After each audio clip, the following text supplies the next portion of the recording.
The last time we saw The Rock was at Bad Blood. At the end of the tag team match between Roman and Cody Rhodes against the Bloodline, The Rock came out and confronted both of them, and we haven't seen The Rock since. The new reports and rumors out there is that The Rock is going to show up on the debut episode of Raw on Netflix for January 6th. I think the majority of us think that we are leading to WrestleMania 41 main event Rock versus Roman Reigns. But there are a lot of different options out there and ways that they could get there. I think that debut episode of Raw on Netflix is going to be massive if The Rock is indeed going to show up. By all accounts right now, it feels and sounds like they're trying to treat that January 6th episode like a little pay-per-view. But what would motivate The Rock to show up other than just to confront Roman Reigns, point at an invisible sign like CM Punk, and then we have our match? While Roman Reigns has defeated the Bloodline, he has taken out Solo Sikoa numerous times, Solo is still walking around with the Ula Fala, still acting like he's in charge, and he's got it all together. Like, the cracks are not showing just yet. It is the one of the things that Roman Reigns is seeking to get back. To be head of the table, to wear the Ula Fala, and he's even alluded to wanting to get his championship back. If we rewind a little bit, I personally would have thought that they would do the Solo Roman match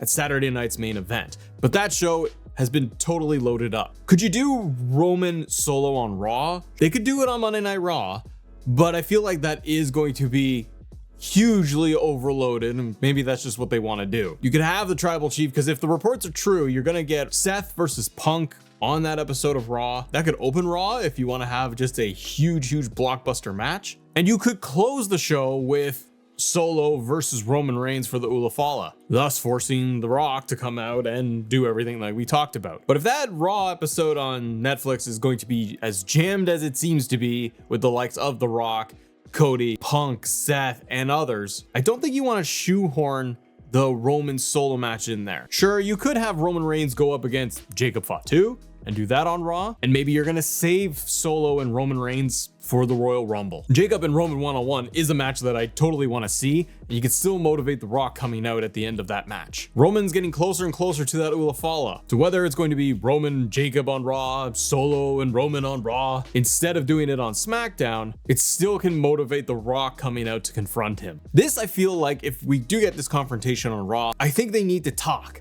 I think you need to have a promo, and you need to know The Rock's motivation and where he stands. We had him at Bad Blood, and before that, we saw The Rock at the night after WrestleMania in the ring with Cody Rhodes, where he handed Cody something mysterious, and we have yet to unfold that story. So I think we need something to happen. You need The Rock to either beat down Roman Reigns and reveal himself as the one in charge of New Bloodline, or you could do it where you have Roman in the ring with Paul Heyman, Solo comes out because he's bitter and angry because he lost it, and then have The Rock come out, kind of interrupt everything, get in the ring, and he can address both Roman Reigns and Solo. If The Rock is the puppet master and in charge of everything here, that's how I feel like he can finally reveal himself as the one in charge of this new bloodline, and he can essentially demote or wag his finger at Solo for failing to keep the Ula Fala in the family the way The Rock wants it. Because Solo's story after he drops the Ula Fala,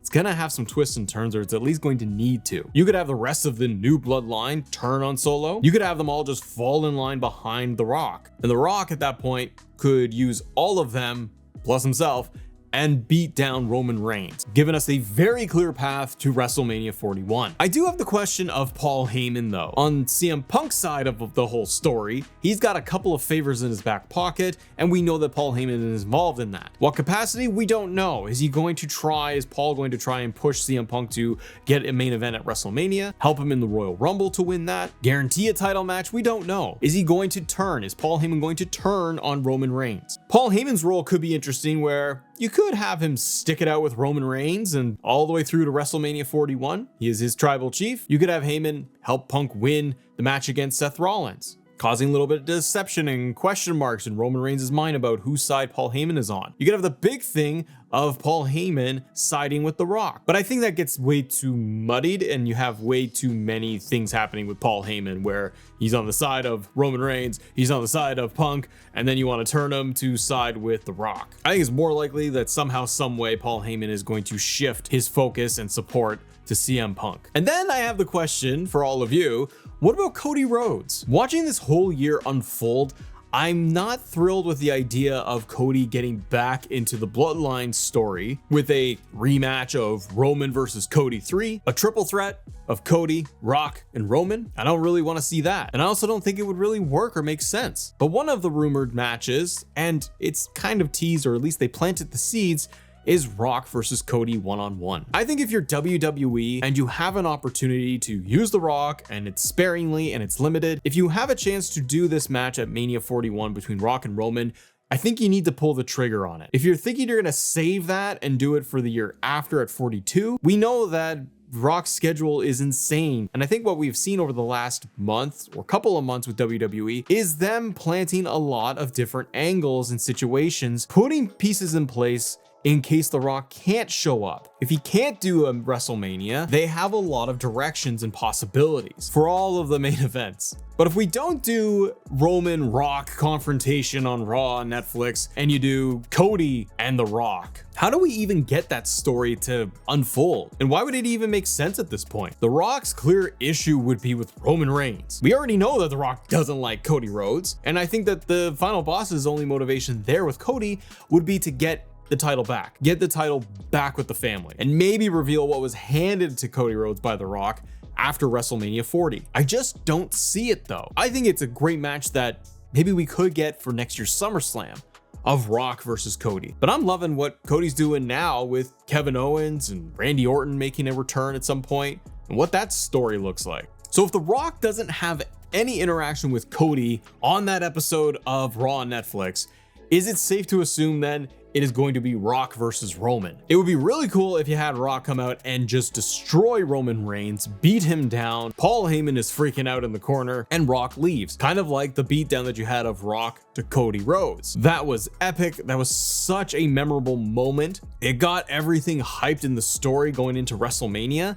And for that first episode on Netflix, they're gonna want to do some big stuff. And I assume that after that, we wouldn't see The Rock for quite some time. Does Roman Reigns then enter himself into the Royal Rumble? Something we haven't seen in several years. Maybe get the tension between Punk and Roman Reigns in the Royal Rumble. Would The Rock come out and interfere in the Rumble and eliminate Roman Reigns? Instead of raising his hand like he did many years ago, he could toss Roman Reigns out of the Rumble, giving Roman even more fuel to work with, that his chances for WrestleMania main event were cost by The Rock. He's not getting his title back, and then off you go to the main event. What's really cool with the Bloodline story as a whole is how many people are affected by it. Punk, Seth, Roman, Paul Heyman, all the Bloodline characters, Jimmy and Jay and Sammy, Drew McIntyre. So many people have been impacted by this story. And if we get to WrestleMania 41, and it is The Rock versus Roman, does Roman Reigns just beat the final boss? Does The Rock beat Roman Reigns to then set up another match at WrestleMania 42? That's getting way too far ahead. But what we do know is that January 6th, Raw episode on Netflix is going to be a huge deal.